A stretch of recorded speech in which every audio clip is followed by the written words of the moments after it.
Buenos días para todos los asistentes a este evento número 134 de la reconstrucción de la memoria histórica aún no contada del conflicto armado en Colombia, en el cual haremos la reconstrucción analítica desde el punto de vista geopolítico y político estratégico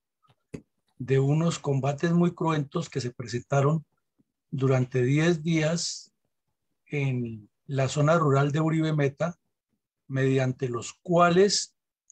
tropas orgánicas de la Brigada Móvil número 1, que estaba recién activada, lograron desentrañar toda la estructura orgánica y toda la interioridad de la cuadrilla 40 de las FARC asentada en la Uribe Meta. Y este combate tiene una trascendencia especial porque se sucede en el área donde el Ejército Nacional había desalojado a los cabecillas de las FARC, pero estos muy hábilmente habían mantenido la zona controlada mediante la presencia de las milicias bolivarianas o llamadas autodefensas regulares en esa época y la actividad permanente de la cuadrilla 40 de las FARC, que ha sido una de las más sanguinarias y de las de mayor incidencia en toda la historia de la criminalidad comunista contra Colombia. Entonces, ese es el documento que vamos a analizar hoy y esa es la historia de nuestro conflicto armado que ya lleva tantas décadas y que ha dejado tantas páginas de dolor para los colombianos y aún no ha sido publicado en su verdadera dimensión, sino que ha sido manipulado por la izquierda armada y desarmada con testimonios diferentes a la realidad de lo que se ha vivido en el terreno. Coronel.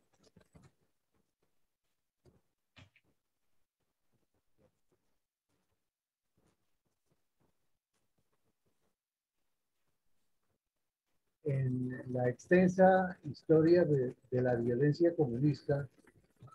contra Colombia, especialmente en el departamento de El Meta,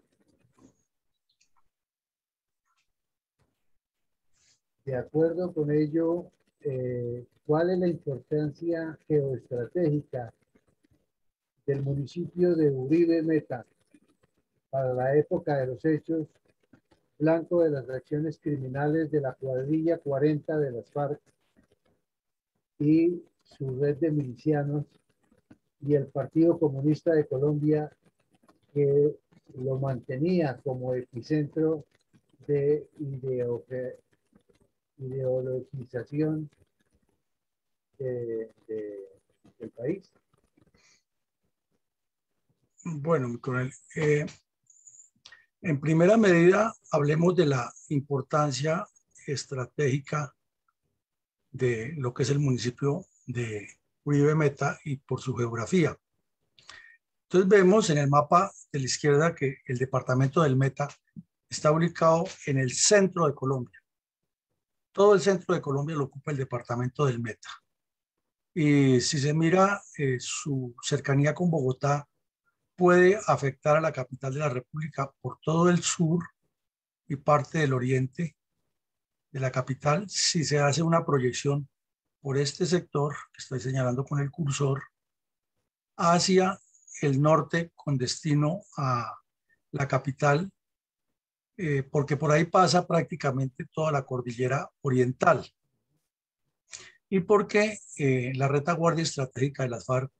ha sido construida durante muchos años en el departamento del Meta, en especial donde se forman los límites con el Caquetá, con el Guaviare y toda la extensión hacia los llanos orientales,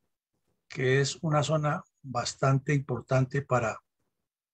la geografía, para la economía, para la agricultura y para el narcotráfico, para la ganadería. Entonces, miremos qué es el municipio de Uribe y démonos cuenta que es uno de los 4 municipios más grandes, 4 o 5 municipios más grandes del departamento. Esto casi no se menciona, sino que simplemente se relaciona a Uribe Meta, no la Uribe, sino Uribe Meta, porque lleva el nombre de Rafael Uribe Uribe, por ser un territorio que fue colonizado por liberales pero se volvió costumbre llamarlo la Uribe Meta y así se quedó. Y es Uribe, Uribe es el propio nombre de ese municipio. Entonces, Uribe Meta, como vemos en el mapa, es un municipio que dentro del departamento está después de Puerto Gaitán, Mapiripán, Puerto López y La Macarena, que son los más grandes. Son municipios bastante grandes y esto tampoco lo sabe casi nadie. Son municipios que por su tradición de violencia más bien se miran es como focos de problemas de orden público, más no por la importancia geográfica, geoestratégica y por la cantidad de ríos y de potencialidad que tiene su territorio. Entonces, primer punto, es uno de los municipios más grandes del Meta. Segundo punto es que está ubicado en una zona que es fundamental para el desarrollo de las guerrillas. Aquí lo vemos en el mapa de la izquierda. Alcanzamos a ver que linda con el municipio de la capital de la República, con el distrito capital. O sea, donde termina el distrito capital, saliendo por Usme hacia el sur, ahí comienza el municipio de Uribe Meta, el departamento del Meta, corrijo. No el municipio de Uribe Meta. Y ahí del Meta, pues pasa por Cubarral, que es el municipio que sí limita con el distrito capital, y ahí sí entra a Uribe Meta. Pero conociendo la geografía, como la conocemos por allá, sabemos que después de que la persona esté trepada en el páramo de Sumapaz, que es toda esa región que estoy señalando aquí con el cursor, pues ahí no hay realmente ningún sitio que diga aquí comienza Cubarral y aquí comienza Uribe y aquí comienza el distrito capital. No, eso es el páramo de Sumapaz, son unas breñas impresionantes, lagunas bellísimas, un frío aterrador, un clima de temperaturas bajas en la madrugada y un sol picante todo el día y mucho frailejón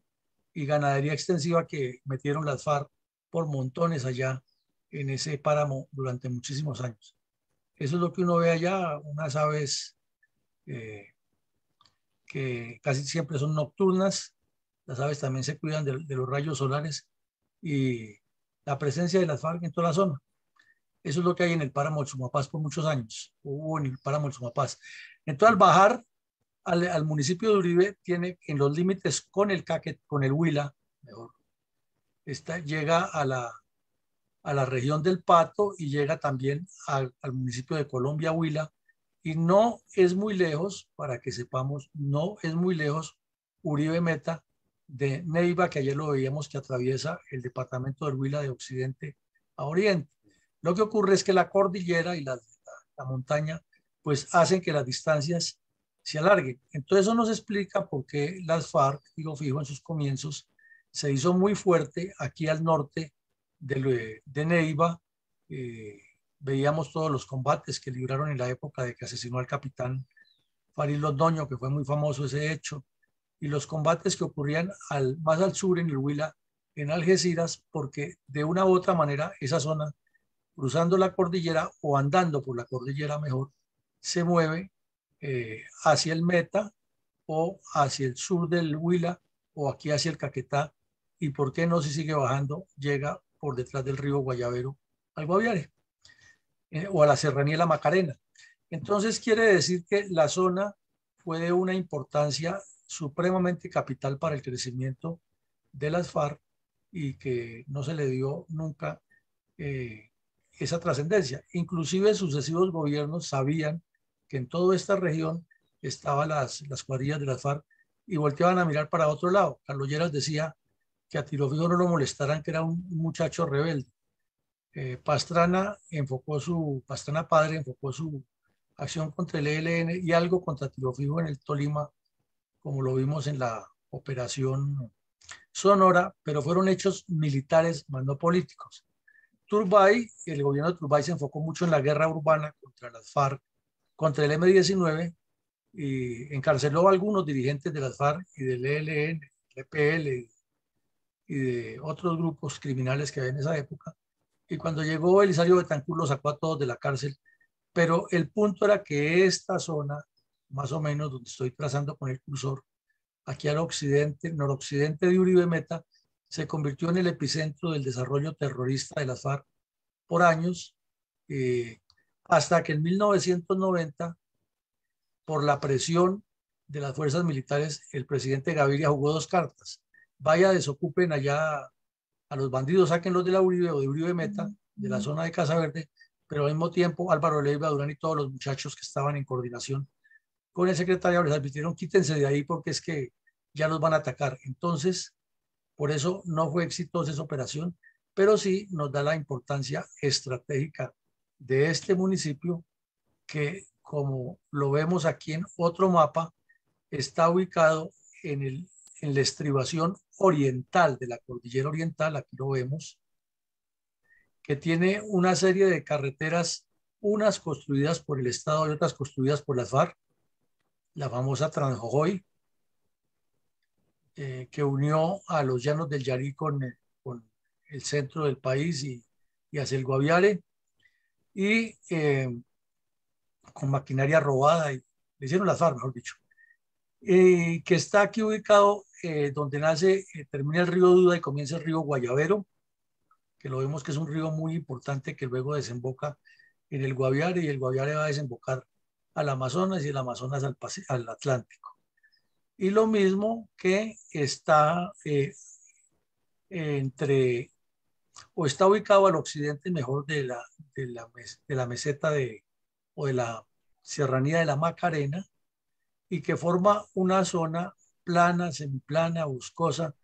muy rica en especies, pero también controlada por años por las FARC, toda esta zona que estoy pintando, que es como un espacio semiplano, semiondulado entre la serranía de la Macarena y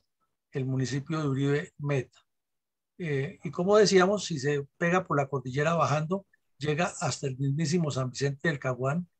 o llega a otra zona que se llama, otro sitio también muy conocido, donde hay una pista que seguramente mi coronel González la conoce, la pista de San Juan de Lozada. Como vemos, la ubicación geográfica de este municipio es fundamental para desplegar todo el proceso guerrillero hacia la capital de la República, hacia la capital del Huila, aquí en Neiva, hacia la capital del Caquetá en Florencia, hacia la capital de Guaviare en San José, o hacia el resto de los llanos orientales para controlar el narcotráfico. Y entre esas dos zonas hay un espacio a veces demasiado boscoso y virgen, que solamente las guerrillas se metieron por allá, o los colonos, cazadores, pero que de vez en cuando se patrulló por el ejército con muchos riesgos por lo agreste, por lo selvático, y fue donde el Mono Jojoy se hizo muy fuerte toda su carrera delictiva, aquí entre la Serranía de la Macarena, el municipio de la Macarena y Vistahermosa y Uribe, y en esa especie de cuadrángulo fue donde dio más guerra. Mientras tanto, Tiro Fijo se movió muchísimo entre Uribe, el Pato y el Yarí, y también, obvio, la Macarena fue su zona de accionar. Entonces, esa era la importancia estratégica de ese municipio, y por eso había que llegar allá. Y ¿cuáles son las características geopolíticas de la vereda Gaviotas, donde ocurrieron los hechos contra la cuadrilla 40 de las FARC entre el 6 y el 16 de marzo del 92? Bueno, entonces aquí vemos, mi coronel, una vista aérea de lo que es el caserío de Uribe Meta,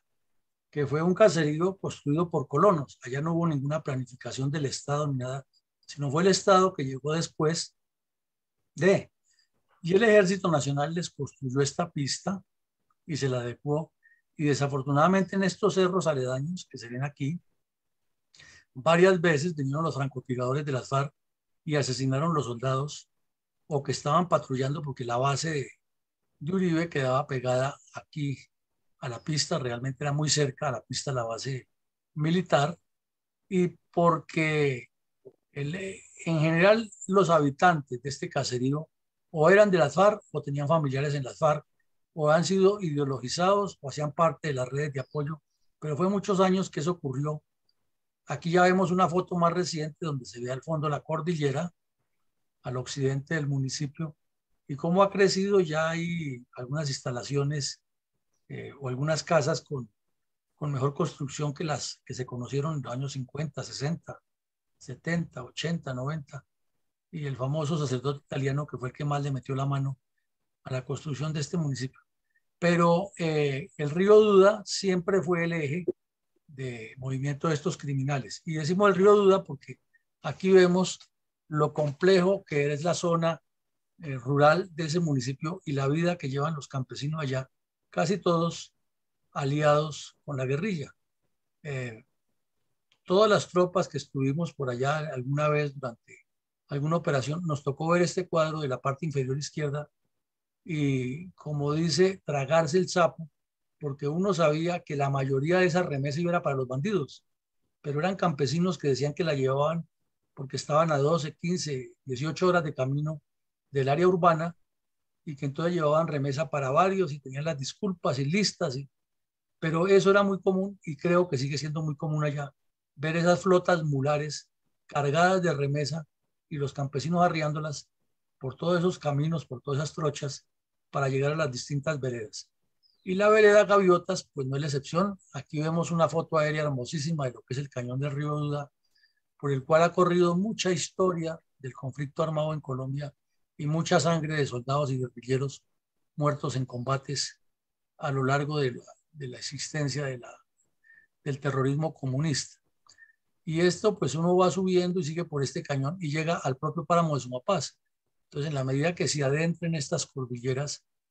o en esta cordillera, en estas lomas, va llegando al propio corazón geopolítico de las FARC, por donde también le entraba remesa. Remesa e invitados y todo lo que se movía desde el Huila, desde Cundinamarca, desde el Meta. Tenían 3 áreas de entrada. Y todo esto de las flotas mulares, como la llamaba Jacobo Arenas, eran organizadas por tríadas. Una tríada son 3 mulas, 6, pues 2 tríadas, etc. Y a veces había flotas hasta de 20, 27, 30 mulas cargadas de todo, víveres, botas de caucho. Y pues uno sabe que eso era de la guerrilla. Algunas veces se decomisaba, inmediatamente venían las denuncias de derechos humanos. Eso aparecía hasta en muchas partes del mundo, defensores de todos estos delincuentes eh, diciendo que estaban afectando a los campesinos, y enseguida la protesta. Y esta foto de la izquierda es la emblemática Casa Verde cuando todavía existía, que ahora las FARC le impusieron al gobierno convertirla en un sitio de turismo ecológico. Y hasta llegan los turistas, se bajan en la pista de Uribe Meta, los reciben los bandidos de las FARC, que ahora supuestamente son los movilizados, y los guían por todas estas trochas y llegan allá a tomarse la foto, a hacer francachela y comilona en este sitio que el ejército lo destruyó y las FARC lo reconstruyeron igual a como era en la época de Tiro Fijo. Y ahí entonces le cuentan la historia y tienen las fotos de Tiro Fijo, y aquí se sentaba Tiro Fijo y desde aquí despachaba Jacobo Arenas, y aquí, que eran los dueños del país. Esto era pegado a la cordillera, o es pegado a la cordillera, y ahí estuvieron todos los politiqueros corruptos de Colombia dándose publicidad. Estuvo Horacio Serpa, César Gaviria, Noemí Sanín, Jaime Castro. Todos los politiqueros que hay en ese momento viajaron allá a tomarse la foto con Tiro Fijo y hablar. Y por ahí de vez en cuando circulan en las redes fotos de esas. Y aquí está esta casita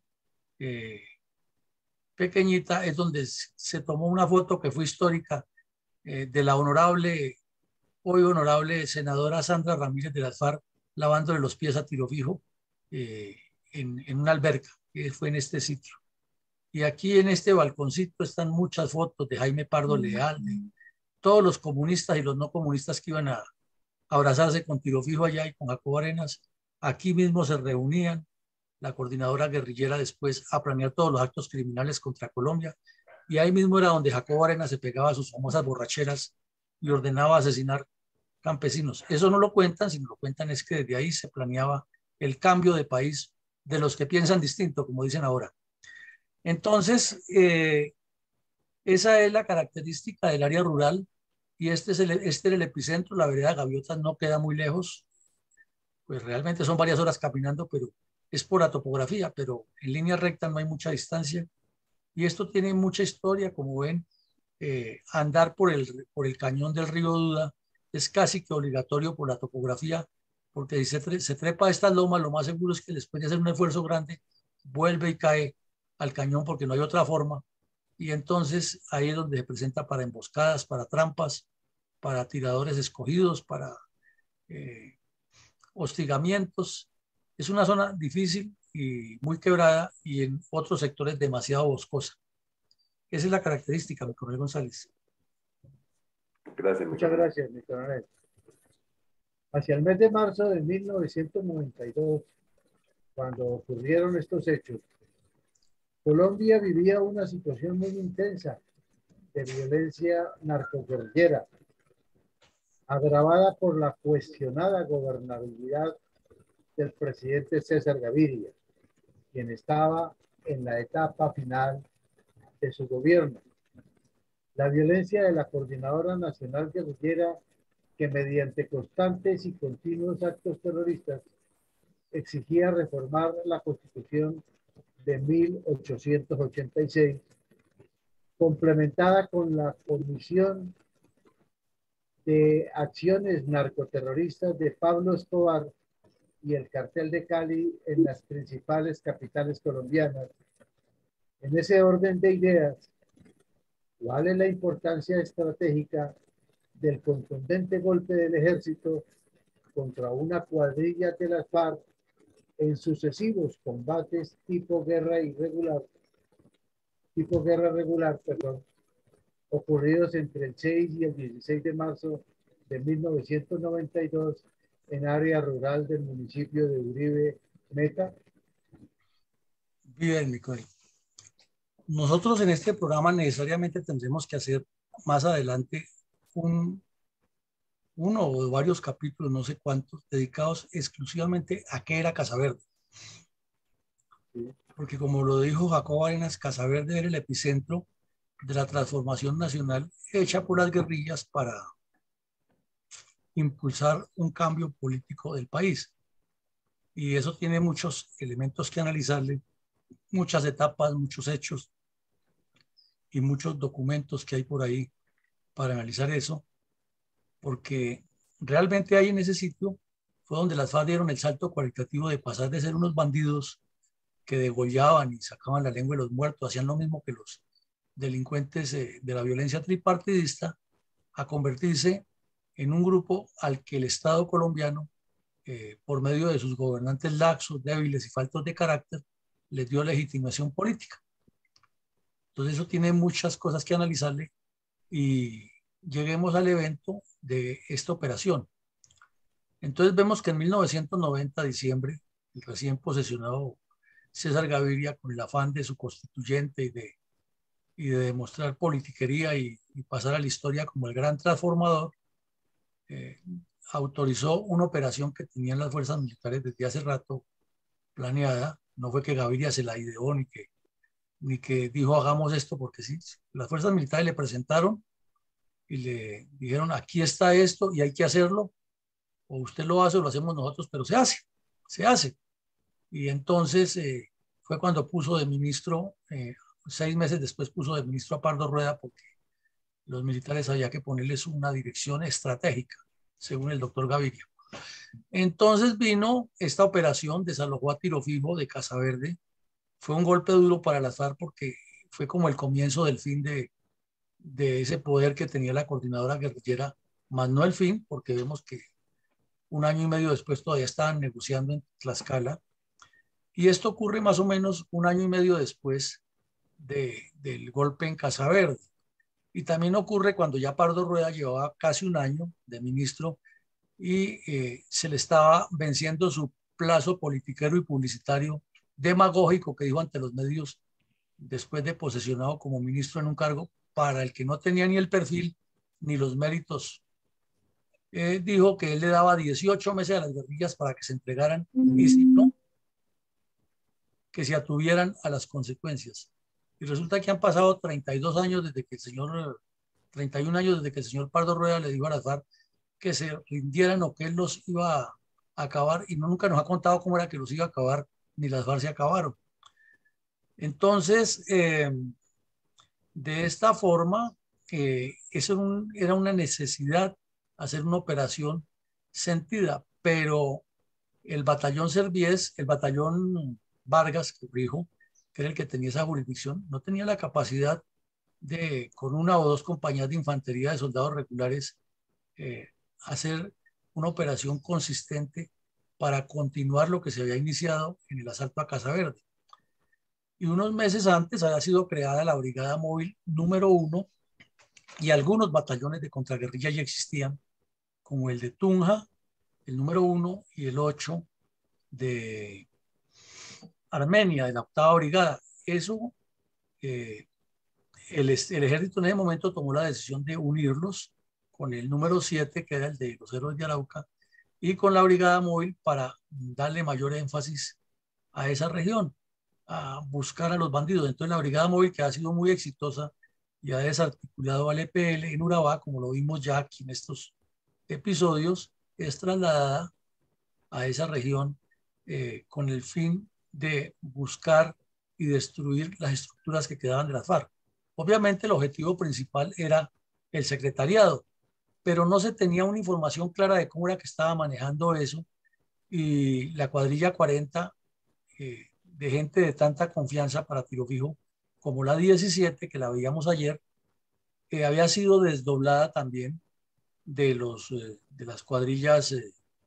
que ya existían en la región, a órdenes del Mono Jojoy, porque recordemos que termina la operación Casa Verde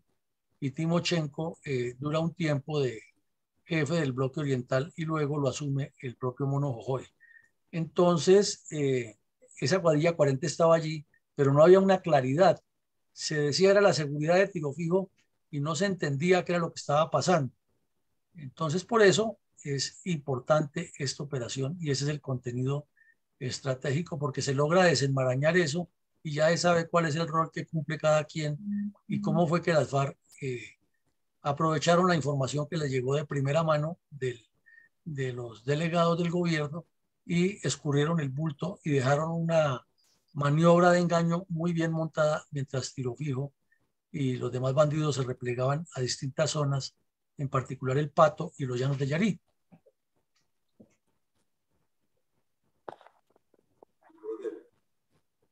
¿Cuál era la situación de las guerrillas de la Coordinadora Nacional Guerrillera en el departamento del Meta y en especial en las zonas rurales del municipio de Uribe en marzo de 1992? Máxime que para la época se dirigía desde el Pato, a donde se replegó Tiro Fijo, luego del ataque militar a Casa Verde en diciembre del 90 y la acción criminal de las FARC, el ELN y el EPL estaba en todo el país. Bueno, mi coronel, entonces miremos qué estaba ocurriendo en los alrededores de Uribe Meta, porque en todo el departamento del Meta, ya lo hemos visto, había presencia de distintas cuadrillas de las FARC, pero en Uribe Meta se estaba produciendo el repliegue estratégico de los cabecillas hacia el Pato, otros hacia los Llanos de Yarí y las cuadrillas de seguridad, como las llamaba en ese tiempo el ejército, que protegían al secretario de las FARC, se encargaron de hacer una guerra de guerrillas en toda esa zona que vimos entre la cordillera oriental, la serranía de la Macarena, el río Guayavero, San Juan de Lozada, etcétera, inclusive con desplazamiento hacia el Guaviare y el Caquetá, mediante una especie de guerra o de medidas de engaño, atrayendo la tropa a combates, y se presentaban combates, claro, algunos favorables para los bandidos, otros desfavorables, pero de esa manera Tiro Fijo y sus cabecillas lograban estar lejos de los combates porque las unidades que ellos habían dejado desplegadas tenían, diciéndolo un poco en términos coloquiales, engolosinados los soldados en esos combates o en esas búsquedas en sectores específicos, mientras los cabecillas estaban en otra parte terminando de hacer las coordinaciones de los diálogos de Tlaxcala, porque tanto el Partido Comunista como Tiro Fijo fueron muy hábiles en lograr darle el vuelco a la desarticulación que habían tenido en Casa Verde, y fue cuando se tomaron la Embajada de Venezuela aquí en Bogotá y promovieron los diálogos de Cravo Norte, luego de Caracas, que lo tenían cuadrado con Hugo Chávez, que si él se tomaba el poder inmediatamente lo reconocía como fuerza beligerante y ya cambiaba el tercio en la situación de Colombia. Entonces ustedes notarán que esto lo hemos repetido muchísimas veces en estas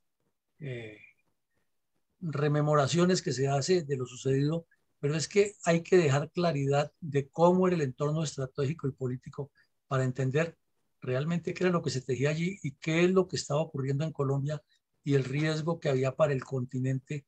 en un momento en que también se hablaba de los 500 años de América, que había que entregarle otra vez el territorio a los indígenas y que el señor Chávez decía que tan pronto él subiera al poder, articulaba la Coordinadora Continental Bolivariana y el partido o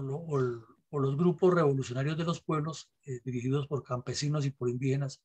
Y efectivamente lo hicieron después de otra manera,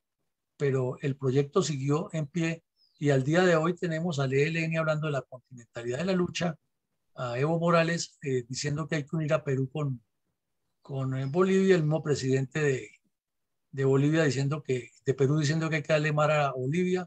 que la unidad de los pueblos indígenas, etcétera. Y tenemos aquí una de las etnias colombianas hablando de que les tienen que devolver su territorialidad y que los deben dejar cultivar coca y marihuana, y no es sino que entre el ejército allá y lo sacan. Todo eso viene con un contenido que se estaba manejando desde esa época y que el señor Gaviria, en el afán de obtener su premio Nobel de Paz y el transformador y la constituyente y todo lo que ocurría y entregarle el Ministerio de Defensa a personas que no distinguían entre una escopeta y un fusil como el señor Pardo Rueda, pues lo que hizo fue facilitarle un desarrollo al plan estratégico de las FARC y, como decimos, de una derrota la convirtieron en una victoria política, dando ese brinco, ese salto y haciendo ese repliegue estratégico que lo manejaron muy bien en el terreno, en la cuestión táctica y muy hábilmente en la política con las negociaciones de Tlaxcala y de Caracas. Entonces se metió la Brigada Móvil número 1, pero una cosa es tener claro la situación estratégica y geopolítica y otra cosa es llevar la iniciativa táctica. Entonces hay muchos análisis de grandes pensadores militares históricamente que han demostrado que no siempre llevando la iniciativa táctica se tiene la iniciativa estratégica. Lo ideal es llevar las dos. Lo ideal es llevar las dos. Pero cuando se tiene la iniciativa táctica y se pierde la iniciativa estratégica, quien lleva la iniciativa estratégica puede tener bajas tácticas, como le ocurrió a la guerrilla de las FARC en esa zona, pero no pierde el control de la situación por el manejo político. Y eso fue lo que ocurrió realmente después de la toma de Casa Verde, ya mirado con retrospectiva y sin apasionamientos y sin emociones propias del fragor de los combates. Entonces fueron muchos combates, la Brigada Móvil,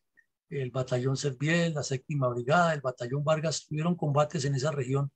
pero eso no significa que a pesar de haberle causado bajas a las FARC, se les estuviera ganando la guerra porque ellos llevaban esa iniciativa estratégica demostrada inclusive en que en medio de toda esta confrontación, como decía Tiro Fijo, lograron abrir diálogos en Caracas y Tlaxcala y lograron preparar luego la octava conferencia, perdón. Entonces, no perdieron algo importante y es que durante 20, 30 años la colonización de la zona aledaña a Uribe Meta había sido hecha por el Partido Comunista. No había una sola persona, y de eso doy fe, no había una sola persona de esa región que no fuera militante de base del Partido Comunista y que no fuera traída y ubicada en forma estratégica o que hubiera sido ideologizada después de que se asentó como colono en la época de los liberales. Entonces, la mayoría de los campesinos eran miembros de lo que se llamaba la autodefensa regular o de las cooperativas clandestinas o de las bases revolucionarias o de las milicias populares o de las juntas patrióticas. Todo eso lo había organizado tanto la UP como el partido, y todos, absolutamente todos, los campesinos de esa región, mayores de edad, estaban obligados a aportar carne de la Unión Patriótica. Ellos lo niegan, dicen que eso no es cierto, que era el pueblo que se unía. Son mentiras, eran las FARC que manejaban eso a punta de fusil, y otros por una razón muy sencilla, o porque habían sido guerrilleros, o porque tenían hermanos en la guerrilla, o porque tenían familiares, o porque eran miembros del Partido Comunista, llevados exclusivamente allá a formarse como líderes agrarios para luego ser reenviados a otras zonas a formar la revolución. Eso es una realidad y lo hicieron las FARC y el Partido Comunista por años en esa zona y no lo pueden negar. La prueba es que allá está su base y de ahí no se mueven porque saben que cuentan con esos apoyos. Entonces, cuando se produce el desalojo de Casa Verde, no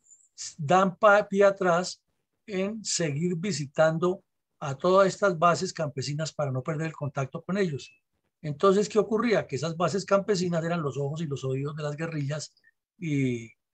como la zona es selvática, hay sectores por donde obligatoriamente la geografía obliga a que por ahí pasen las tropas. Entonces el riesgo de una emboscada, de un campo minado, de un ataque o simplemente de que un campesino los vea y ese ya inmediatamente tiene la forma.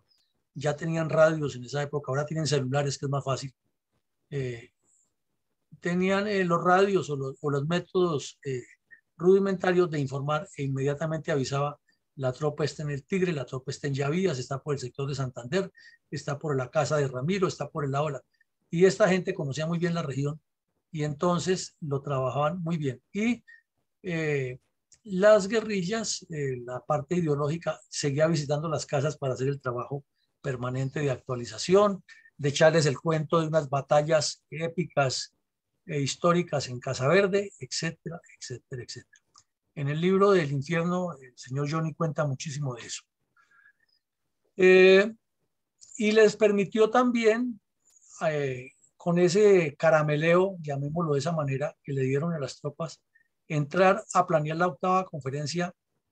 allá en los límites del río Ité, que desemboca en el Guayabero. En el Guaviare, perdón. En esa zona hicieron la octava conferencia y durante todo este periodo, mientras unas cuadrillas mantenían la tropa ocupada en combates, en búsquedas, en persecuciones, ellos preparaban la octava conferencia para dar otro salto cualitativo. Era que con el dinero del narcotráfico que estaban recibiendo del oriente de esta región, o sea, de todos los llanos y del sur en el Yarí y del Putumayo, pudieran financiar la guerra para la toma del poder y distribuir a las FARC por medio de bloques de frentes en todo el país, y ya los cabecillas no estarían reunidos como estaban en Casa Verde para evitar una sorpresa que en un solo bombardeo los arrasaran a todos, sino que acordaron que Iván Márquez se iba para Urabá, que Timochenko se iba para el Magdalena Medio y subiendo hasta Venezuela,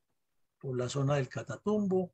que Alfonso Cano se iría para el centro del país en el límite de Tolima, Valle, Huila, Cauca, que Tiro Fijo seguiría en su zona de toda la vida, en el Pato, el Guayabero y los llanos de Yarí, donde se movía muy bien y conocía y tenía toda la zona controlada por milicias, etcétera, y que había que trabajar el incremento ya no de autodefensas revolucionarias, sino de milicias bolivarianas, como se decidió en la octava conferencia. Ya no se llamarían más autodefensa revolucionaria y no milicia bolivariana, porque creaban el Partido Comunista clandestino y el movimiento bolivariano clandestino. Y desde luego eso tenía que tener un salto cualitativo, era que las directrices las enviaba desde Tiro Fijo, y ahí, como la canción de Villamil, en esa tierra nació, en ella también murió y en ella se quiso su entierro. Y desde ahí dirigía toda el crecimiento de las FARC. Entonces se le dio la misión a las cuadrillas 17, que la veíamos ayer muy bien explicado su zona de acción, la 25, que se desdobló de la 17, y la 40, que es la que estamos analizando hoy, para mantener la tropa engolosinada en ese sector de una u otra manera. Entonces, si entraban las tropas por Bogotá, es decir, por el sur, Usme hacia adentro, ya tenían con quién encontrarse. Si entraban por el occidente, o sea, por el Tolima Huila, allá tenían con quién encontrarse. Y si entraban por el Meta,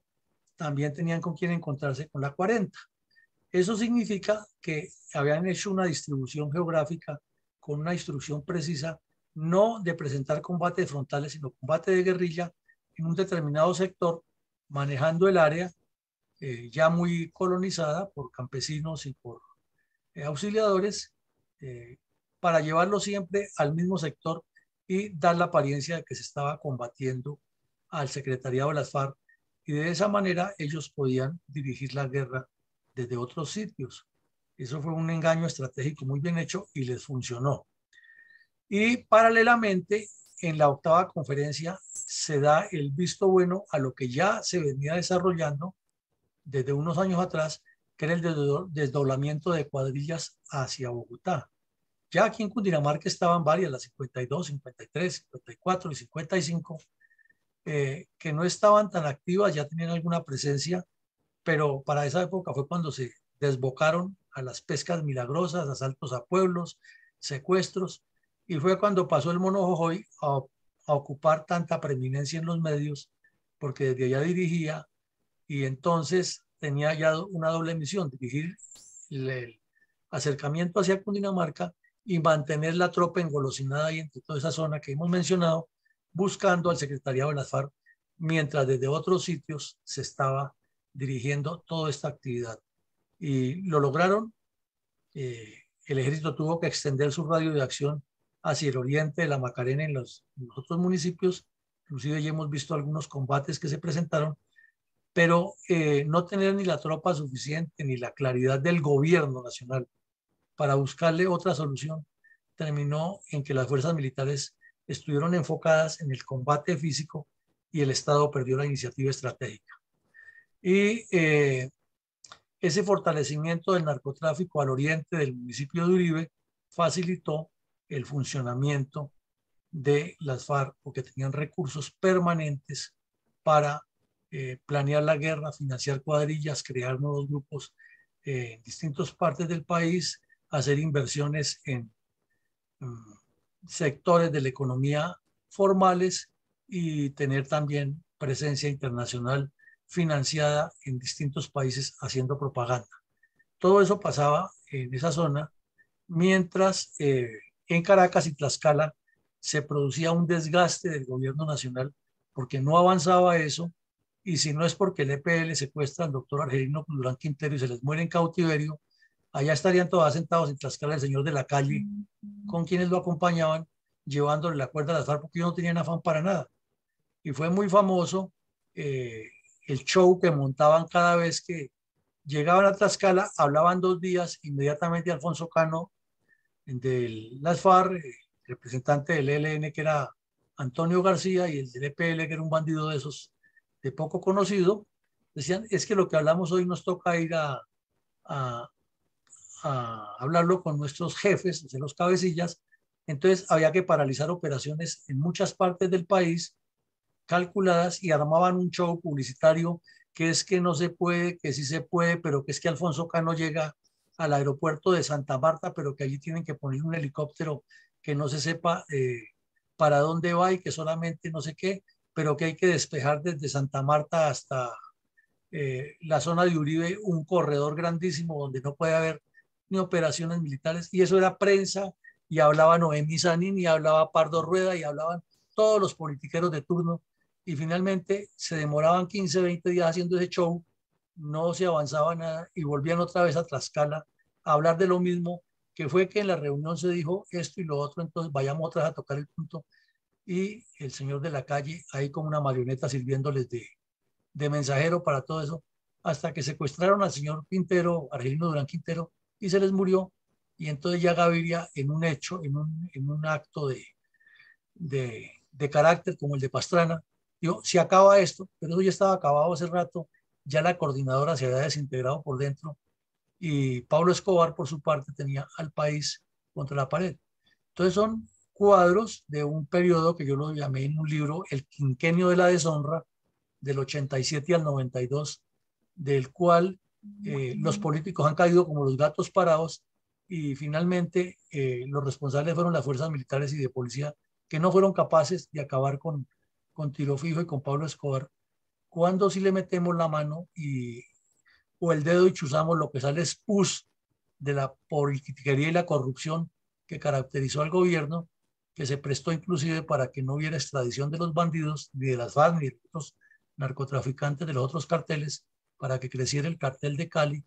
y para que el país iniciara el preludio de lo que estamos viviendo ahora, un desorden tenaz y una falta de liderazgo. Y todo eso tiene un punto fuerte que es esta época y lo que ocurrió en Uribe Meta. Coronel, quiero que me done un par de minutos para hacerle alguna acotación a lo expuesto por mi coronel. Sí, claro, mi coronel, siga. Mucho antes o un poco antes del quinquenio que habla mi coronel, puedo dar fe que en los retenes que hacíamos nosotros en esa época, la base quedaba entre la pista, la carretera y el río Duda. No queda no quedaba donde la mostró en el día de hoy mi coronel. Pero en toda la entrada del pueblo nosotros hacíamos el retén para pedir papeles a los pocos vehículos que iban por allá. Iba semanalmente un par de veces, a veces una sola vez, dependía como estuviera la carretera, un famoso weapon repotenciado que lo compraron en un remate de vehículos viejos, y ese era el único medio de entrada de víveres y demás cosas allá a Uribe. Pero cada vez que nosotros le pedíamos papeles a la gente nos sacaba era el carnet de la JUCO, del Partido Comunista. Allá no se utilizaba mucho la cédula, pero nosotros la exigíamos y podíamos identificar las personas. Entonces, por eso estoy de acuerdo con lo que dice mi coronel,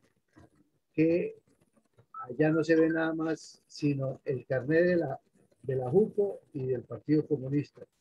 Fuera de eso, todavía se escuchaba hablar de Juan de la Cruz Varela, porque desde ahí hasta el Sumapaz, esos eran dominios de él. Esos eran dominios, él mandaba sobre ese sector y decía quién podía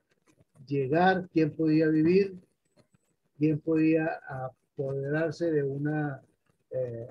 fondo determinado. Finalmente, viendo las mulas que estaban con unos campesinos en las primeras fotos del día de hoy, nosotros como ejército también teníamos mulas en ese sector y con esos traíamos los víveres. Después recibimos el apoyo de la Fuerza Aérea con la Víver, con el DC-3 y las cuestiones se fueron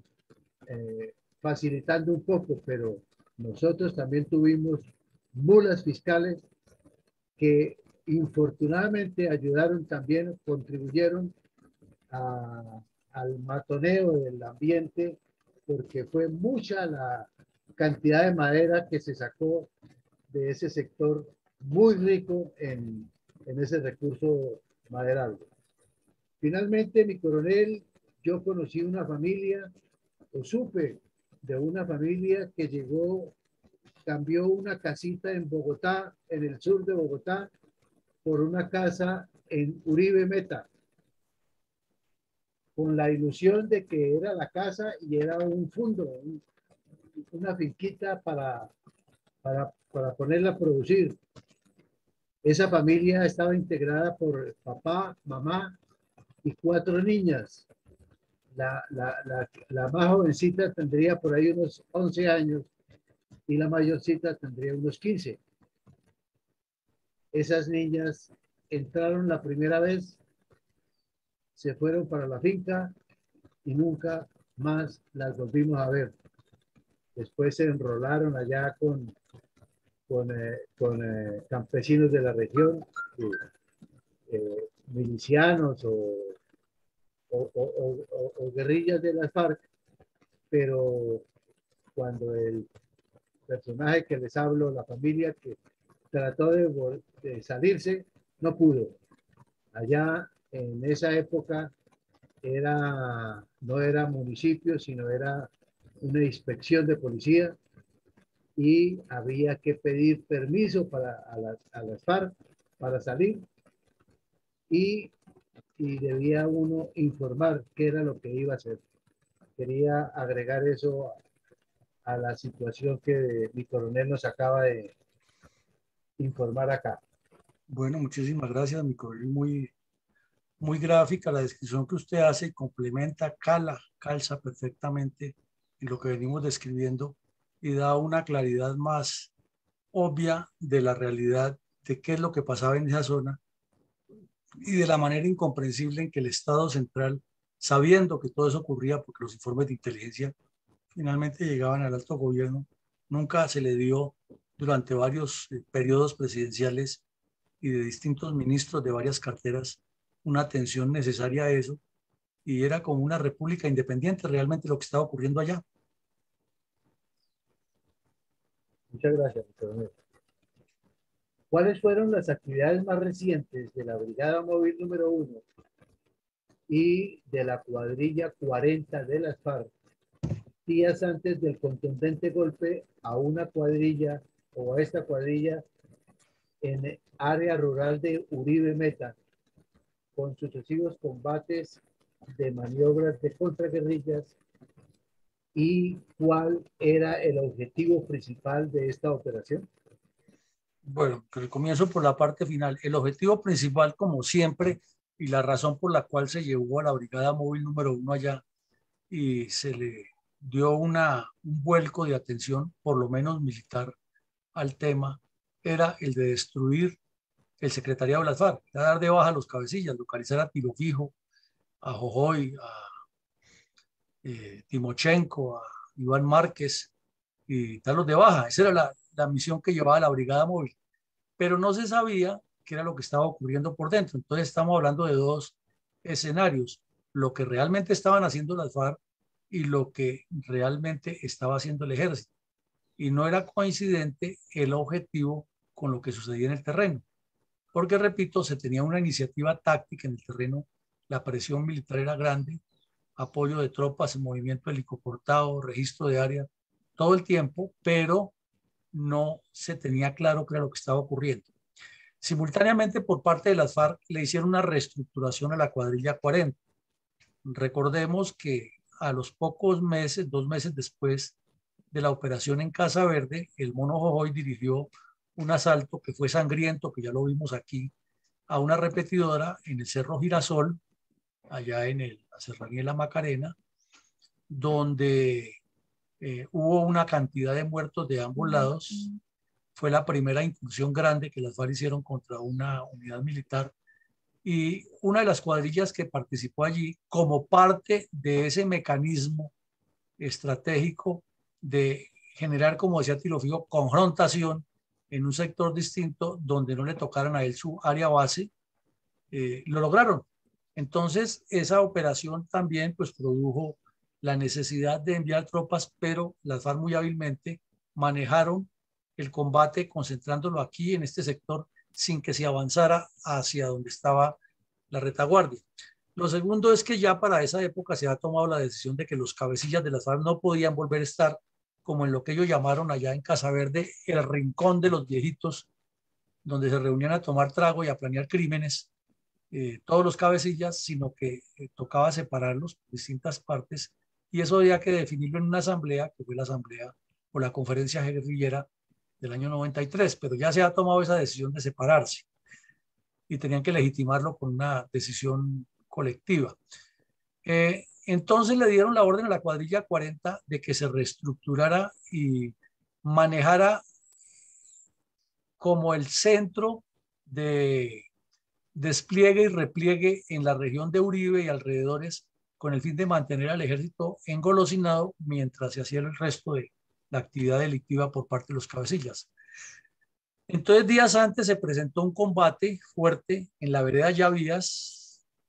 que no es muy lejos de donde ocurrieron estos hechos, y allí murieron 2 bandoleros con fusil.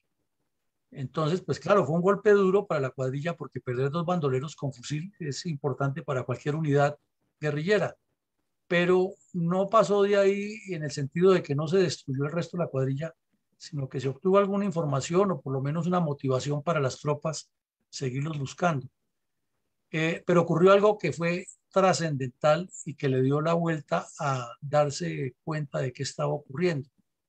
que fue la deserción de alias Gerson. Lo que pasa es que la información estratégica a veces no es bien interpretada y los procesos se pueden volver lentos en la medida que haya combates tácticos.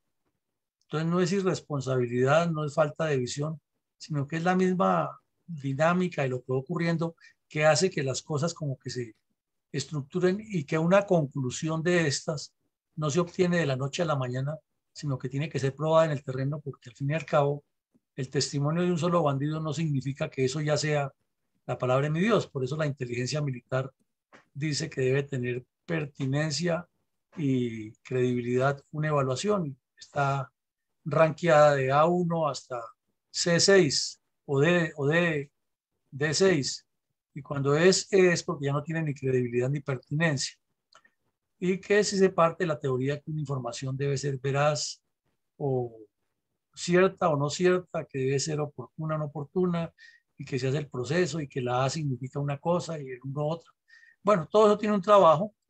y como fuera el testimonio de un bandido, pues sí suministró muchísima información que dio una actualización de situación táctica de la cuadrilla 40. Realmente el testimonio de Gerson, porque además él no era un estratega, ¿no? Eso también hay que tenerlo en cuenta, pues era un bandido normal, pero tenía la habilidad del campesino y entendía lo que le decían y sabía por dónde estaban moviendo y cómo utilizaban las estructuras. Entonces logró la Brigada Móvil número 1 hacer una actualización de situación táctica de toda la cuadrilla 40, más no estratégica. Y eso en parte favorecía lo que estamos ahora analizando ya desde una perspectiva mucho más profunda, pero contribuía al final era a mantener ese engolosinamiento en la zona. ¿Por qué? Porque se desarticuló todo lo que tenía organizado la cuadrilla 40 y se interpretó fue como que Tiro Fijo y los cabecillas todavía estaban ahí, además porque este bandido no sabía, él sí los conocía porque los había visto, pero él no tenía la información exacta de lo que había pasado. Sin embargo, de la información que este señor dio, pues surgieron datos para que se planearan nuevas cosas, nuevas acciones, nuevas actividades y nuevas tareas. Pero quiero ser preciso en eso, de que no facilitó a una visión estratégica, ni parece ser que en ese momento se le dio la lectura igual en el comando del ejército. El general Murillo ya estaba en el final de su mandato como comandante del ejército, lo había hecho muy bien persiguiendo a los bandidos al principio y hay un cambio de comando del ejército debido a la fuga de Pablo Escobar y otras cosas que se presentaron. Entonces, todo eso también incidió en que lo que se consiguió en ese momento no se le diera valoración estratégica, igual a lo que ocurrió con lo encontrado en Casa Verde. Realmente fuimos muy pocos, y me incluyo entre los muy pocos, que utilizamos de alguna forma productiva en documentos la información estratégica de Casa Verde, porque pasó al olvido y se encontraron ríos de información valiosísima que si se hubiera manejado de una manera diferente, se habría golpeado estratégicamente a las FARC y no se le dio la trascendencia en ese momento, sino después fue cuando ya se publicó el libro El cartel de las FARC, el testimonio de Johnny,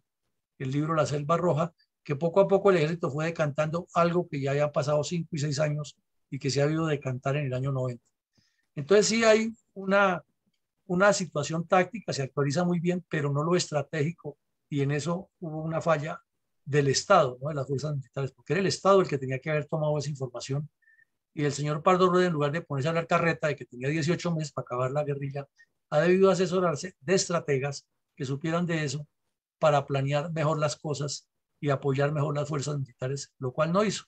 porque él estaba pensando en ser presidente y en que ya con el bombardeo que le han hecho a Casaverde, Tiro Vivo iba a salir muerto del susto y se iba a entregar. Entre tanto, la guerrilla sí seguía siendo un plan pistola contra los campesinos en la región. Y los que no estuvieran de acuerdo con las FARC, con lo que estaba ahí, lo hacían. Y inclusive ese plan pistola ni lo ejecutaban ellos, sino eran los milicianos y los contactos, los cómplices, etc. Bueno, nuevos actos de propaganda sí los hicieron, no solo en Uribe, sino en los alrededores, la Macarena, Vistahermosa, en el famoso alto de gabinete que es tan conocido, el gobernador, mejor, el alto del gobernador allá, que es tan conocido por donde pasan y casi siempre ha habido combates, emboscadas y actos criminales allá. Y en síntesis, la situación estaba muy caldeada y el testimonio de Gerson era muy importante tácticamente porque dio toda una ubicación de las cuadrillas, señaló la existencia exacta de dos campamentos, uno lo llamaban el Campamento de la Paz y otro campamento que tenían, y se comprometió a llevar las tropas hasta allá, se hicieron los reconocimientos aéreos, el bandido confirmó dónde quedaba eso, y se procedió a hacer la operación que vamos a analizar hoy.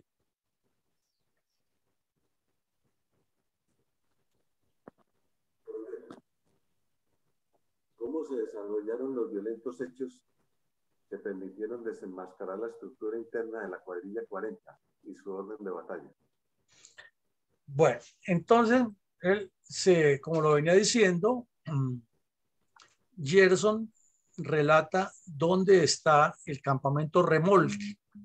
y lo llamaban Remolque desde la época en que estuvo funcionando Casa Verde, porque los bandidos llaman remolcar la remesa. Remolcar la remesa es echársela al hombro los guerrilleros o con mulas, pasarla de un lugar a otro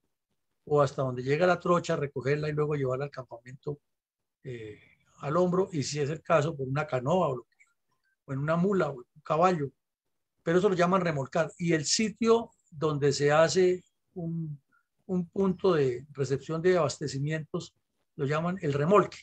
Entonces había un campamento que llamaban de remolque, así de organizado tenían eso durante tantos años, que ahí llegaba y había un campamento de bandidos encargados de la concentración logística y la redistribución. Ahí sí tenía razón el bandido en una cosa estratégica, era que ahí llegaban abastecimientos para enviarle al secretariado, pero no era que él supiera cuál era el camino, porque hasta ahí llegaban los encargados del secretariado a recogerlo y ellos no tenían, los guerrilleros de ese sector, acceso a saber a qué ni para dónde iban los otros con ese remolque. Y el segundo campamento, que lo llamaban La Paz, fue un campamento que creó la cuadrilla 40 y así lo nombraron porque indicaban que el gobierno nacional era el que ha roto las negociaciones de paz con el gobierno, y que como en ese sector había habido algunas reuniones con delegados, entonces ese sector se llamaba La Paz. Y la operación consistió en eso, hacer un cálculo de primero caer sobre el campamento Remolque, destruirles toda la logística y luego hacer el segundo golpe sobre el campamento La Paz. Ya hemos dicho que una cosa es lo que se planea y otra es lo que resulta en el terreno, pero ese fue el plan que se hizo por la limitación de tropas, por la necesidad de cercar unos posibles puntos de escape, por la limitación de helicópteros también para ingresar y todo lo que suele ocurrir en una operación militar. Entonces, ya una vez planeado y organizado y con el bandido que conocía muy bien el terreno, se acordó hacer un desembarco a más o menos 3 horas a pie en un sector despejado donde desembarcarían los soldados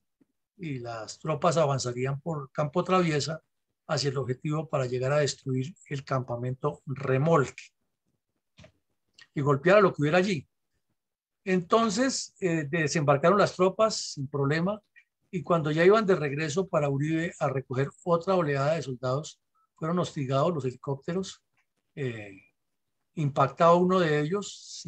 sin consecuencias graves, pero fue impactado un helicóptero.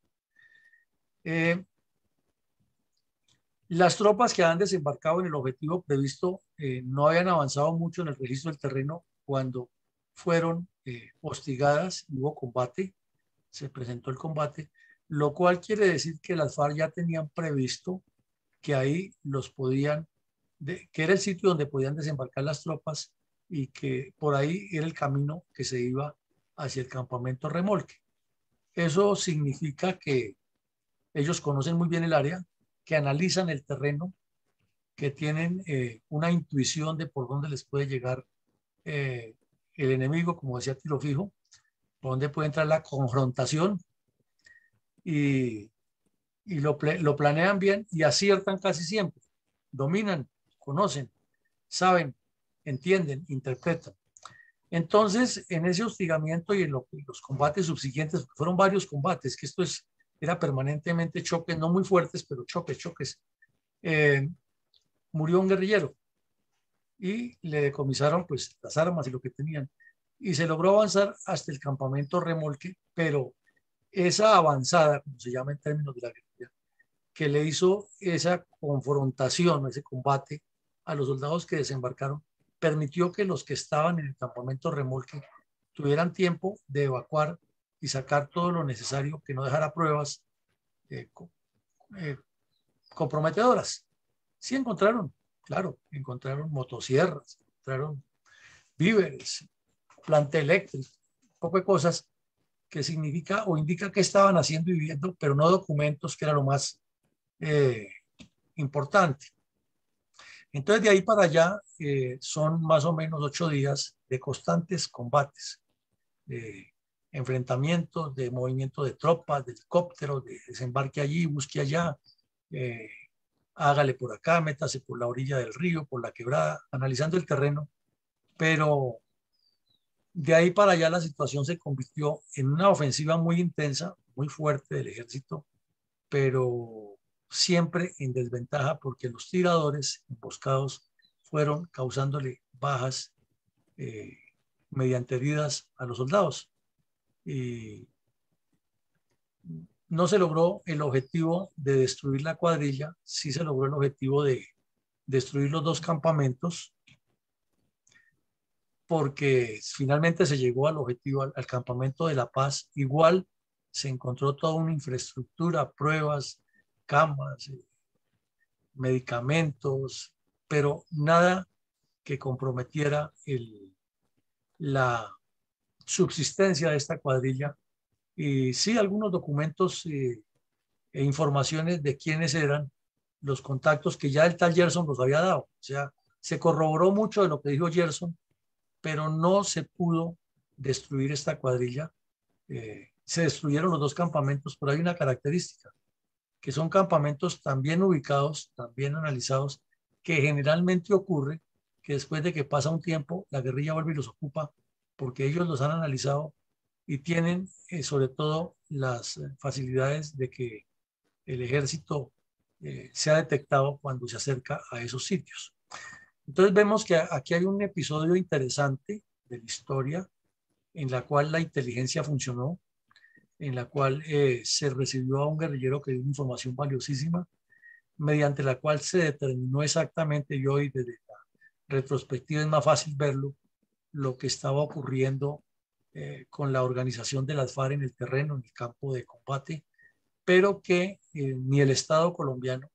ni el señor Pardo Rueda, que era el flamante ministro que llegó con la estrategia de los 18 meses, lo entendieron, que las tropas hicieron un sacrificio grandísimo y que la zona terminó a la final igual o peor de antes como estaba, porque no se logró el objetivo de cambiarle la mentalidad a esa gente, ni mucho menos de sacar la guerrilla de allá, ya que lo hemos visto que su preocupación es tener esa asistencia de la masa y esa asistencia a la masa. Esos serían los hechos, mi coronel González.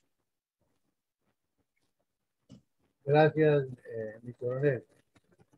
¿Cómo se cuantifican los resultados del enfrentamiento armado entre las tropas de la Brigada Móvil número 1 y los bandoleros de la cuadrilla 40? Caso táctico tratado en el programa del día de hoy. Bueno, entonces vemos que al final del ejercicio de la operación de los 10 días hubo 7 soldados heridos, afortunadamente ninguno de gravedad, pero fueron heridos y tocó evacuarlos. Un solo bandolero muerto, se le sumaría los 2 bandoleros muertos de la operación en Yavías unos días antes, pero no es dentro de esta operación, sino que esta operación es consecuencia de eso, y la entrega de Yerso. Aquí lo más importante tal vez es la cantidad de inteligencia que se consiguió, ya que armas y municiones fue muy poco lo que se les decomisó, material de inteligencia sí se les decomisó harto, que en cierta forma pues les afectaba la subsistencia, pero como lo hemos visto, una organización territorial de tantos años les permitía rápidamente reponer sus equipos, sus dotaciones. Por ejemplo,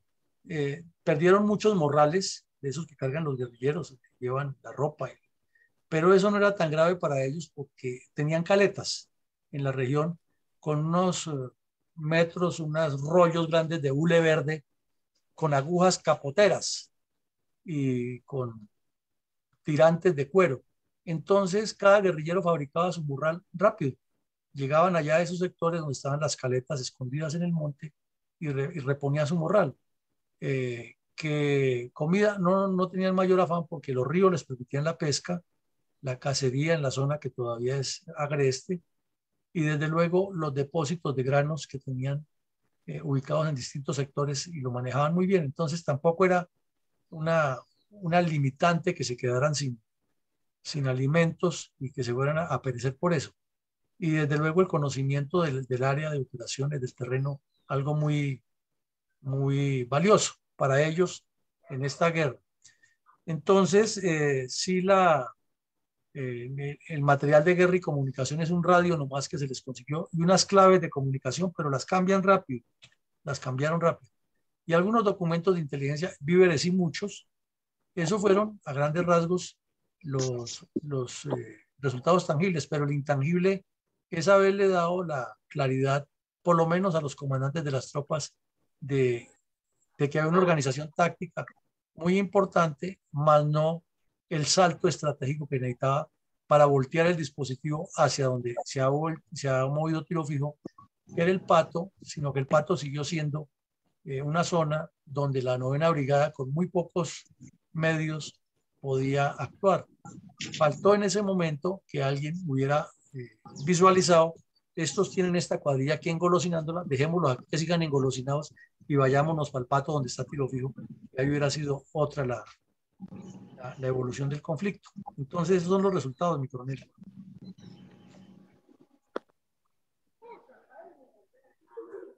Teniendo en cuenta que ya han pasado 30 años de estos hechos,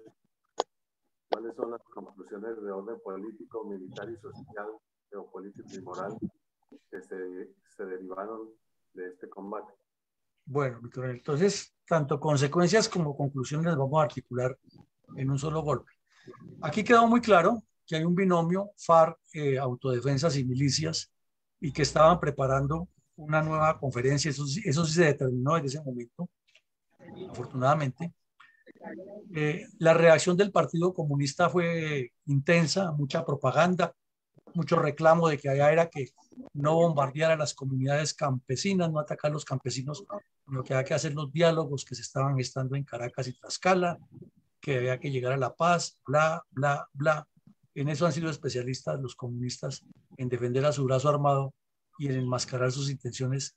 Y como tenían presencia en el Congreso, recuerde que para ese tiempo estaba un parlamentario Mota, todavía estaba vivo Gilberto Vieira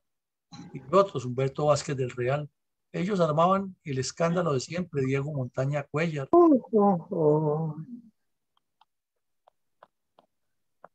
Y otros representantes del Partido Comunista que le servían de micrófono para que se acabara con el bombardeo y el ametrallamiento de los pobres campesinos en la región de Uribe Meta y que hubiera paz, negociación de paz, o sea, un montaje bien hecho. Pero desde el punto de vista militar también hubo unas consecuencias interesantes porque las tropas fueron aprendiendo nuevas coordinaciones de cómo guiar los helicópteros para el apoyo helicoportado, cómo hacer desembarcos en medio del combate, cómo rescatar heridos en medio del combate. Se fueron mejorando los sistemas de sanidad en campaña para entablillar heridos, para colocar los apósitos, para facilitar que los técnicos de la Fuerza Aérea los ayudaran a rescatar muy rápidamente en medio del fuego. Fue experiencia acumulada positiva esa. Lo mismo el apoyo aerotáctico del avión AC-47. Hubo un valioso guía, ese muchacho fue muy valioso para nuevas operaciones, pero ya después con el cambio de zonas de la brigada móvil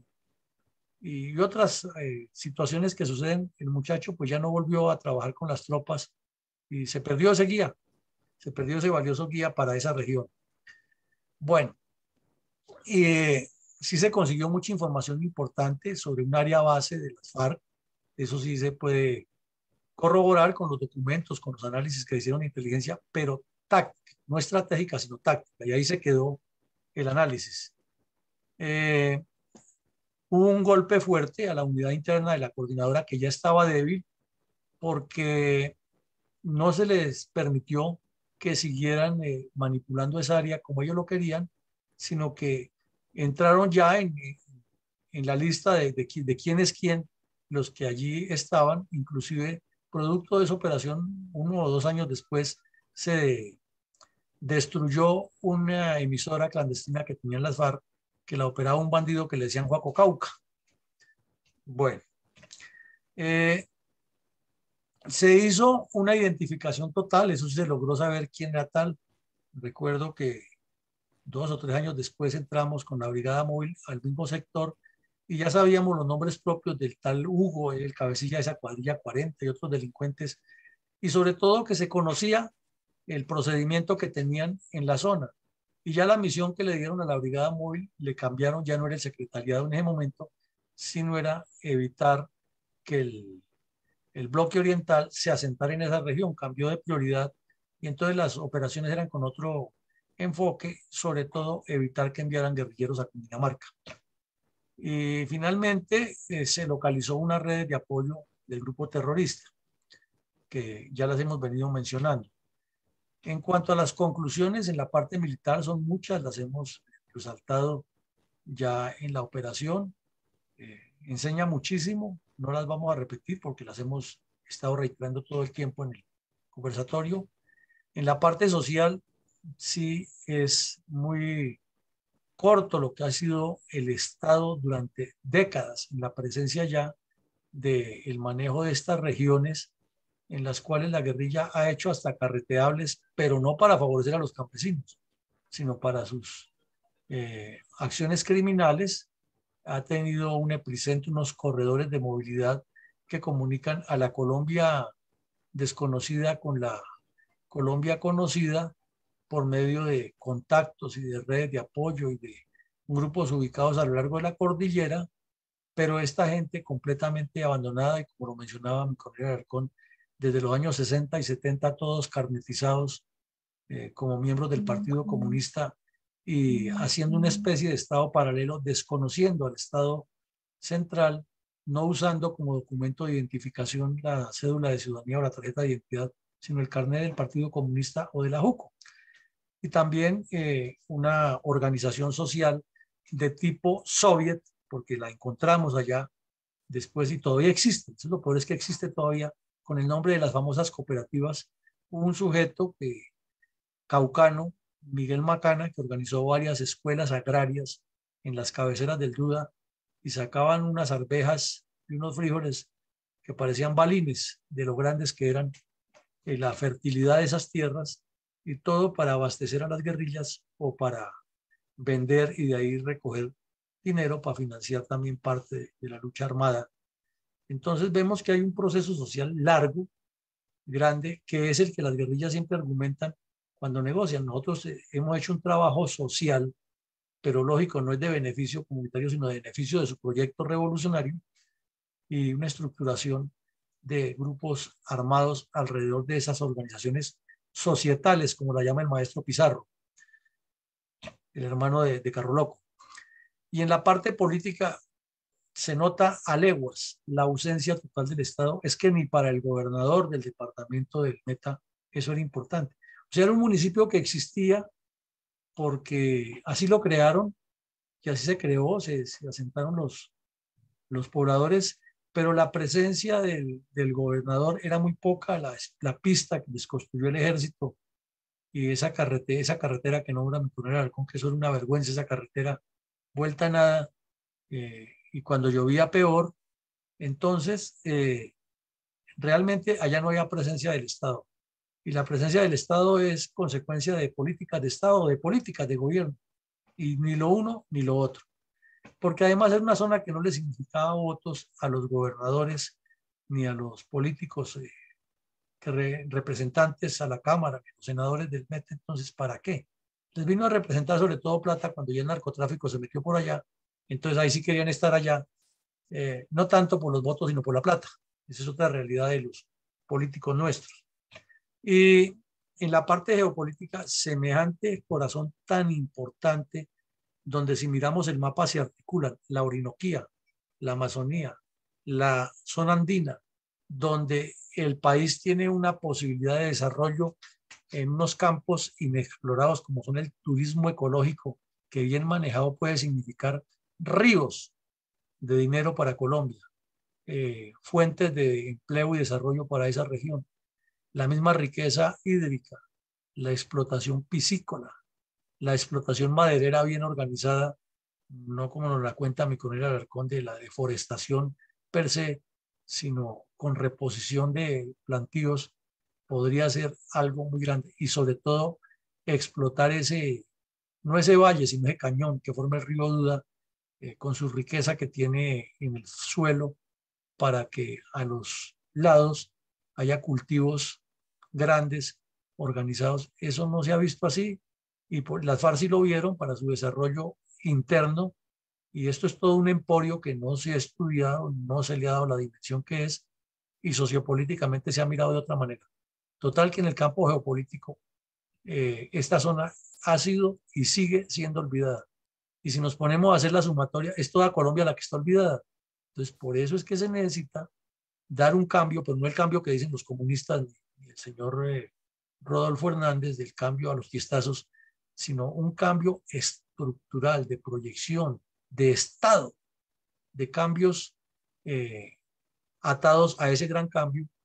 de una construcción diferente del país, porque es que el suelo nos lo brinda, la geografía nos lo brinda, la historia nos lo brinda y la realidad que vive el país es otra. Entonces los terroristas, en lugar de hacer nada positivo, lo que utilizan es todos estos recursos para hacer guerra contra el Estado y daños al resto del país. Y una ciudad como Bogotá atafagada, llena de problemas y el país por desarrollarse en esas regiones, de pensarlo y de actuarlo. Y en el campo moral, pues imaginen ustedes la conclusión que sale de todo lo que hemos visto, porque, como lo decíamos ahora, es mucho lo que falta hablar de esa región y del trabajo que hizo el Partido Comunista para destruir a Colombia desde las goteras de la capital, con el visto bueno y la venia de los honorables senadores de tantos años, de los honorables magistrados de tantos años, de los honorables presidentes de tantos años, y unas fuerzas militares y de policía sin conexión hecha por la dirigencia política para resolver un problema, sino abocadas a hacer un enfrentamiento militar a un problema que, como lo vemos, es geopolítico, cultural, social, económico y sobre todo de visión, de Estado, de soluciones más profundas y de integración nacional. Pues mi coronel González, vemos que hoy sí tiene usted materia para golpear duro.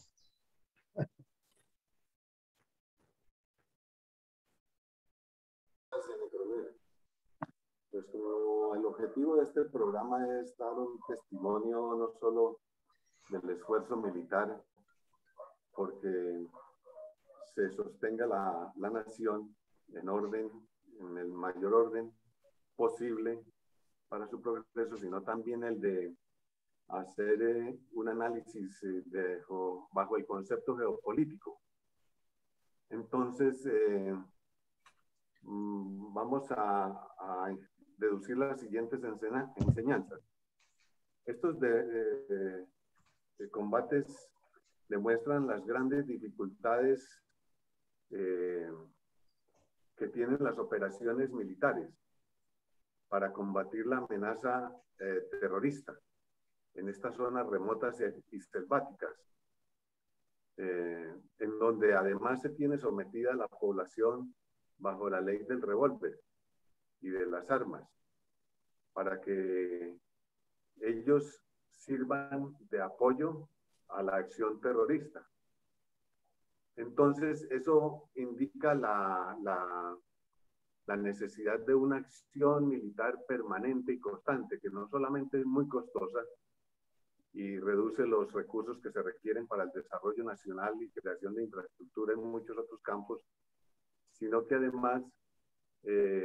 cuesta mucho en el campo humano, porque muchos soldados salen lisiados o entregan su vida, se sacrifican en ellas cuando realmente debieran poderse dedicar a la acción productiva nacional. Entonces, este es un gigantesco daño que ha causado el adoctrinamiento comunista en estas regiones rurales, aprovechándose de la pobreza y de la ignorancia de los pobladores, lo cual es realmente un efecto perverso, puesto que el comunismo siempre busca que no solamente sea que la gente, ellos dicen que para salir de la pobreza, que lo están ayudando a salir, pero antes por el contrario, con su acción generan más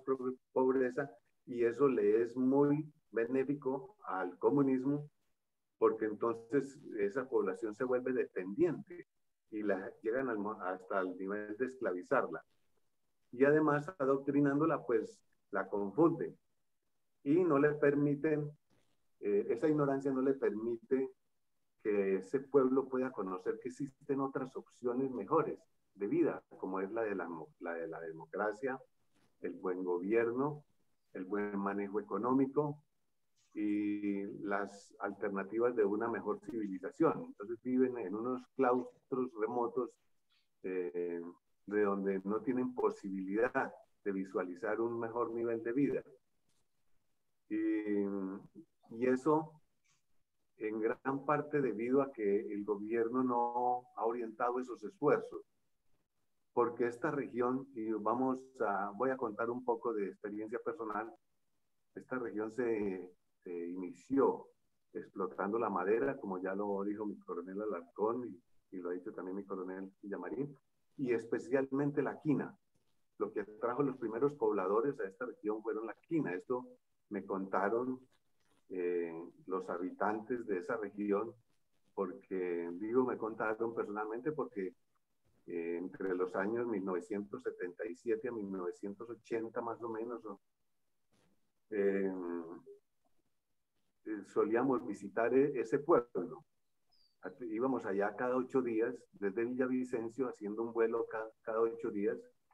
para ayudar a la región, llevando medicinas, transportando la población, evacuando a los enfermos, llevando víveres, muchas herramientas y muchos insumos que requería. El pueblo era muy pequeñito, pero lógicamente demandaba recursos y no había carretera. Había una trocha, pero pues era un viaje extremadamente largo. Casi que creo que esa trocha salía casi que desde San Martín, en los llanos del Yarí, del Ariari, del río Ariari, para llegar hasta allá. Era un viaje extremadamente difícil. Entonces, mientras se hacían todas las operaciones de embarque y desembarque, conversábamos con los habitantes y nos contaban esas historias. Y daba pesar ver cómo, a pesar de tanto esfuerzo humano, no era posible que progresara. Y además podía uno dilucidar, aunque ellos lo contaban con mucha timidez, ese sometimiento, ese esclavismo al que los tenían sometidos los terroristas. Y que lógicamente a pesar de los grandes esfuerzos de nuestros esfuerzos militares, no lograban liberarlos totalmente, porque estaban casi como sometidos ya por propios colombianos, no por una potencia europea, pues como era España. Entonces se veía que la época de la colonia no había pasado todavía por esa región. Y también, que este terrorista tiro fijo dominaba, era como un dictador de la región, como un gobernante, que así como usted lo dijo antes, manejaba todos los aspectos, y lo dijo mi coronel Alarcón, allá no se podía entrar ni salir, sino era primero inicialmente con la bendición de Juan de la Cruz Varela, y después lo desplazó tiro fijo, que llegó del Pato, y tenía su trocha entre el Pato y Casa Verde, como las que bien utilizó cuando los 2 años anteriores, en 1990 o 91, comienzos de 91, fue atacado Casa Verde por parte del ejército. Entonces se jugó por la trocha nuevamente, de regreso al Pato, igual como lo había hecho en Marquetalia cuando se jugó por la trocha para ir a Rituquito, hacia el Cauca. Y así se la pasó emigrando de un lado para el otro, huyendo de las Fuerzas Armadas. Pero entonces, todo esto nos enseña que se requiere un conocimiento geopolítico muy amplio de todas las regiones del país y especialmente donde se encuentran las amenazas terroristas, como las que instaló y creó, implantó el Partido Comunista Colombiano. Muchas gracias, mi coronel. No, usted, mi coronel, muchas gracias. Muy concreta la explicación y el análisis que nos hace, concluyendo el final de este episodio histórico tan rico en eventos y tan preocupante para los colombianos de lo que viene. No sé si mi coronel Alarcón tenga algún complemento. Fuera lo que expresaba anteriormente, políticamente dejar hacer, dejar pasar, mirar hacia otro lado para ser permisivos de eventos que no se presentan en nuestros patios, así sean traseros, sumado a un planeamiento obligatorio y constreñido del campesinado, a riesgo de la vida propia en esta zona tan rica en recursos, pues allí nadie se muere de hambre. Hacen de Uribe y sus alrededores una región geoestratégicamente importante. Analizando la situación relatada de la familia que hice yo, aquella que cambió su casa en el sur de Bogotá por otra en Uribe con finca, debemos destacar el sistemático engaño al que someten a toda la población, muy a la usanza de los comunistas, aún en nuestros tiempos, donde podemos observar cualquier cantidad de ejemplos, incluso combinadas con las lides politiqueras, no solo de sus zonas de influencia, sino de todo el país. Muchas gracias, mi coronel. Bueno, Mi coronel, sí. Mi coronel, no quisiera interrumpir, no quisiera terminar, porque creo que todos hemos tenido una pequeña experiencia ya en Uribe Meta. La mía fue muy corta. Entré con la Brigada Móvil número 1 a un sitio que se llama La Julia. Pero del poco tiempo que estuve ahí en la Uribe, lo que se ha hablado durante toda esta charla, la insensatez del gobierno. Mandaba a la fuerza pública ahí para enfrentarlo todo, hacíamos de todo. Lo que dice mi coronel González, lo que dice mi coronel Yamal, lo que dice mi coronel Alarcón, todos poniendo el pecho, y el Estado nunca estuvo presente en ningún desarrollo de las actividades. Muchas gracias. No, usted, Vicencio, muchas gracias, eso es cierto, y lo que falta por hacer es mucho. Entonces, con esto cerramos ya el episodio del día de hoy y los invitamos a que esta tarde asistamos a la videoconferencia de las 7, de las 6 de la tarde acerca de la situación de Ucrania actualizada. Un feliz día para todos y muchísimas gracias, y consuman un buen café, don Manolo, que es la entidad, la empresa que nos patrocina este espacio para revivir la memoria histórica y analizar todo lo que nos ocurre en Colombia como país por culpa del terrorismo. Muchísimas gracias.